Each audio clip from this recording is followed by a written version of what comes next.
Okay. So now you just need put to that right put there. that out. I know I will. Okay. Okay, and then last but not, oh wait, we need some ground pepper. So let's go ahead. It calls for a quarter teaspoon. You know how to do that? Okay, perfect. And then we'll put a little bit more in there. And then last but not least, we have a quarter cup of whole grain breadcrumbs.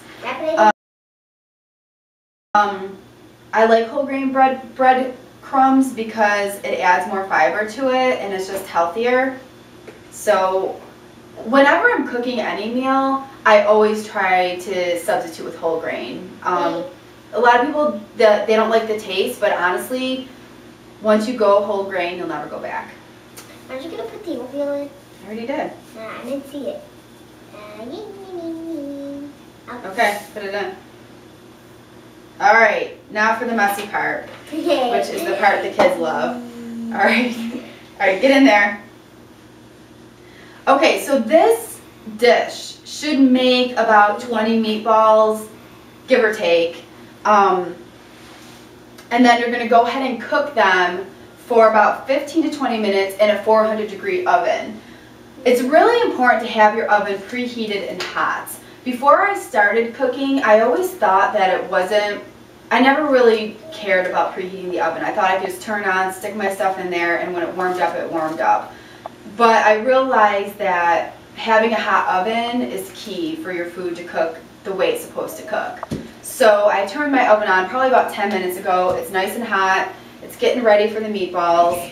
All right, now let me get in there. No, hey, I want to do it. Okay. I want to do the rest of it. All right, see, she likes digging in there. Well, how about I get this and then you can form it into meatball. Yeah. I'm going to wash my hands. Well, don't wash them yet. Okay. All right. So this actually smells really good considering it's, you know, raw turkey and raw egg. Okay, let me get in there now. Okay. Actually, you know what? Hold on a Get in second. there. All right, give it a couple more. Give it a couple more. Then we're gonna go ahead and make the meatballs. This is meatball. All right. Okay. Okay, now I'm gonna wash my hands. No. Come here, because you gotta do the meatballs. Okay. I'm really good at it. All right. So each meatball is gonna be about this size, but I mean, however you want them. I try to make them smaller because, like I said, I'll be using these meatballs this week for meatball subs. So they gotta fit There you in the go, bowl. a perfect meatball. Look at that. Show that. She is a meatball making princess. Now, if you want this recipe and all the other recipes that I make, I list them all on skinnymomskitchen.com. So, and I'm also trying to get as much freezer cooking basics, menu planning basics up there. It's a rather new website, so bear with me because I do work full time and I don't have a lot of time to put all this together. Another perfect meatball. Another perfect meatball. Life is good. Sometimes life is not good. Why is that? Because luck is real. Luck is real. So now you're going to get some Daddy philosophy. says luck is not real. Luck is not real. Well, because in life, it's all about hard work. Luck really is real. What? Kelly says luck. So just in case you want a background on my family members. I gave my sister a piggyback ride this morning. Yes, she gave her sister a piggyback ride this morning. And a horsey ride. Yes, and a horsey ride. So, okay. Man, this stuff is cold. It is cold. And I don't know if we're necessarily going to get 20 meatballs out of this. I think we might have made some of them a little too big. But, so they need to be a little smaller, Okay. This one?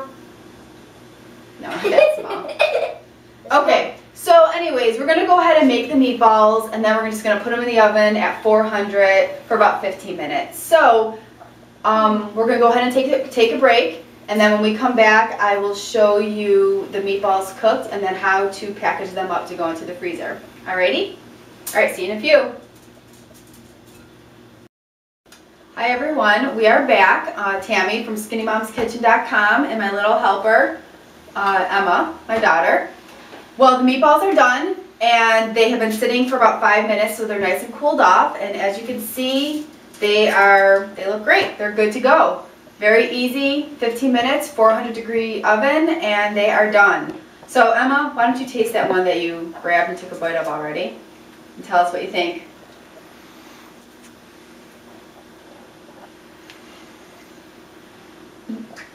What do you think? It is good, and it is delicious, and I think Mommy should make these every day. Okay, so these meatballs, you know, so when I do my research on freezer cooking, I see some people doing it where they just take a whole tray, they freeze them first, then put them in a bag. But honestly, I'm a busy person. If I put them in the freezer in this tray, I'm probably going to forget about it in there. So I have made and frozen meatballs.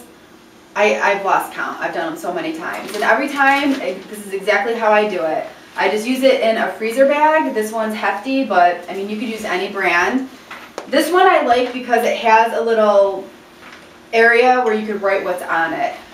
When I freezer cook, we're eating that stuff within the next 2 to 3 weeks. So my food does not actually stay in the freezer for very long. So, okay, Emma, why don't you go ahead and write meatballs on here.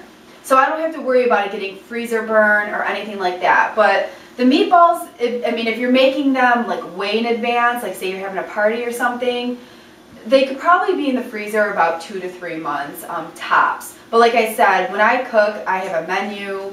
We're gonna eat it. I have plans to eat it up within 2 to 3 weeks. So you want to write on here what's in them, meatballs, and the date today. So write our date today, which is May 14th. And then we'll put them in the freezer and we will be good to go. But I just want to show you real quickly how easy this is. Got it? 1, 4? Perfect. All right, and then put the cap on that. Alrighty. So honestly, you just take them. They don't stick together. So if you're thinking to yourself, well, what if they stick together and I only want to take a couple out? I don't have that on this one. Okay, just take that. And I've never had them stick together. Oh gosh. And they're fine. So you can just take them all, put them in a bag, put them in the freezer, and then you are good to go. So this is easy freezer cooking recipe for meatballs. Very easy, very simple. If you are just starting with freezer cooking, then I suggest starting with a recipe like this because it's easy to do and it will show you quickly the benefits of freezer cooking. Because when you now come home during the week and it's really busy and you just want to grab something out of the freezer, you'll grab these, throw some sauce on them, put them in like a hot dog bun, and there you go. You got yourself a meatball sub. We do another one. We will do another one in a little bit. So thank you very much, and I hope you learned something. Bye.